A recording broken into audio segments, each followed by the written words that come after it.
Okay friends, તો diploma semester 2 ના વિદ્યાર્થી મિત્રો માટે એસી ફંડામેન્ટલ સબ્જેક્ટનું પેપર છે. તો એમાં ફટાફટ જોઈએ કે ભાઈ આટલું કરો એટલે પાસ. માં ચેપ્ટર નંબર 1 જે છે એની અંદર તમારે બધી વ્યાખ્યા જેટલી આવે છે એ બધી કરવાની છે. સાયકલ છે, ફ્રીક્વન્સી છે, ટાઈમ પીરિયડ છે, ત્યાર પછી ઇન્સ્ટન્ટેનિયસ વેલ્યુ છે, એ કરી નાખવાની છે, RMS value, average value, form factor અને પીક ફેક્ટર. 8 વ્યાખ્યા બને છે. 8 વ્યાખ્યા આવડતી હોવી જોઈએ, એટલે 3-4 માર્કનું કામ થઈ જાય. પછી આરએમએસ વેલ્યુ, એવરેજ વેલ્યુ નું સૂત્ર સાબિત કરવાનું છે. આ તમને 7 માર્કમાં પણ પૂછાઈ શકે છે, 4 માર્કમાં પણ પૂછાઈ શકે છે. આરએમએસ વેલ્યુ નું સૂત્ર સાબિતી, એવરેજ વેલ્યુ નું સૂત્ર સાબિતી મોસ્ટ આઈએમપી ની અંદર આવે છે. અને દાખલા, હવે દાખલા ક્યાં આઈએમ સાઇન થીટા વાળા જે છે 100 આઈએમ 100 સાઇન 2π/ft વાળા, બરાબર, ઈ જે દાખલા છે ઈ તમારે ખાસ કરી લેવાના છે. 7 માર્ક ની અંદર પૂછાય છે. શક્ય હશે તો આજ સાંજ સુધીમાં હું દાખલાનો વિડીયો બનાવી દઈશ, એટલે જેથી તમને એમાંથી 7 માર્કનો ફાયદો થઈ જાય. પછી પોલાર માંથી રેક્ટેન્ગ્યુલર, રેક્ટેન્ગ્યુલર માંથી પોલાર, આ કન્વર્ઝન તમને પૂછાઈ શકે છે, બરાબર. ત્યાર પછી તમે જો ચેપ્ટર નંબર 2 ની અંદર, હવે ચેપ્ટર નંબર 2 છે એ બીજા નંબરનું સૌથી વધારે વેટેજ ધરાવતું ચેપ્ટર છે. એમાં સૌથી મોસ્ટ આઈએમપી જે છે તમારે છે ને ઈ સિરીઝ રેઝોનન્સ તમને આવડતું જ હોવું જોઈએ.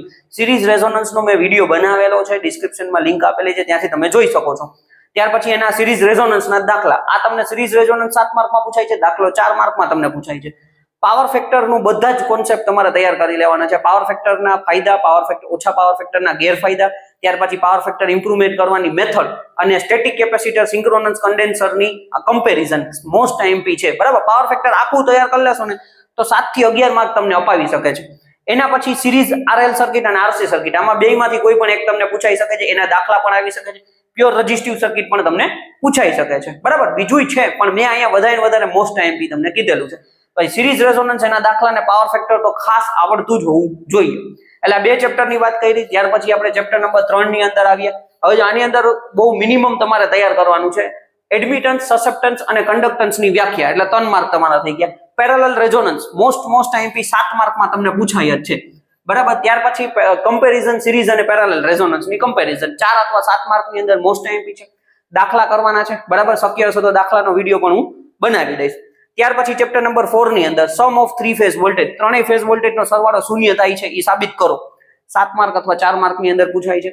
સ્ટાર કનેક્શન, ડેલ્ટા કનેક્શન, આ બેયમાંથી કોઈ પણ એક તમને આવશે, બરાબર. સ્ટાર કનેક્શન ની અંદર કરંટ અને વોલ્ટેજ ના સંબંધ, ડેલ્ટા કનેક્શન ની અંદર કરંટ અને વોલ્ટેજ ના સંબંધ 7 માર્ક ની અંદર પૂછાય છે. એના જ દાખલા, બરાબર. અને કમ્પેરિઝન સિંગલ ફેઝ અને 3 ફેઝ નું.